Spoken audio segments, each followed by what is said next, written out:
एक बार एक स्त्री जिसका नाम किस्सा गौतमी था, बुद्ध के पास रोते हुए पहुंची। उसकी गोद में उसका नन्हा बच्चा था जो कुछ समय पहले ही मर गया था। वह स्त्री गहरे शोक में थी और अपने बच्चे को उठाए उठाए गांव-गांव भटक रही थी। हर किसी से पूछ रही थी कि क्या कोई उसका बच्चा फिर से जीवित कर सकता है। लोगों ने उसे बताया कि वह केवल बुद्ध से ही कोई आशा कर सकती है। वह बुद्ध के पास पहुंची और बोली, भगवान, कृपा करके मेरे बेटे को फिर से जीवित कर दीजिए। मैं आपकी शरण में आई हूँ। बुद्ध ने शांत स्वर में कहा, मैं तुम्हारी मदद जरूर करूंगा, लेकिन पहले तुम मुझे किसी ऐसे घर से एक मुट्ठी सरसों के दाने लेकर आओ जहाँ आज तक कोई मरा न हो। किस्सा गौतमी आशा की किरण लेकर निकल पड़ी। वह एक घर गई और सरसों के दाने मांगे।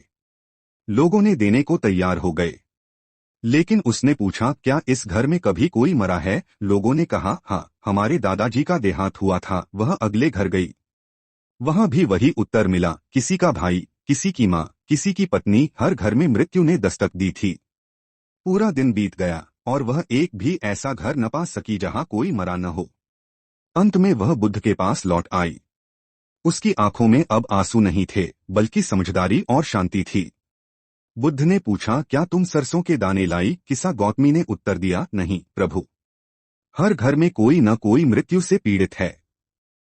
अब मैं समझ गई हूं कि मृत्यु एक सच्चाई है जिससे कोई भी नहीं बच सकता। बुद्ध मुस्कुराए और बोले, जब तक हम मृत्यु को जीवन का अंत समझते हैं तब तक हम दुख में डूबे रहते हैं, पर जब हम उसे जीवन के चक्र का हिस्सा मान लेते हैं तब हमें शांति मिलती है।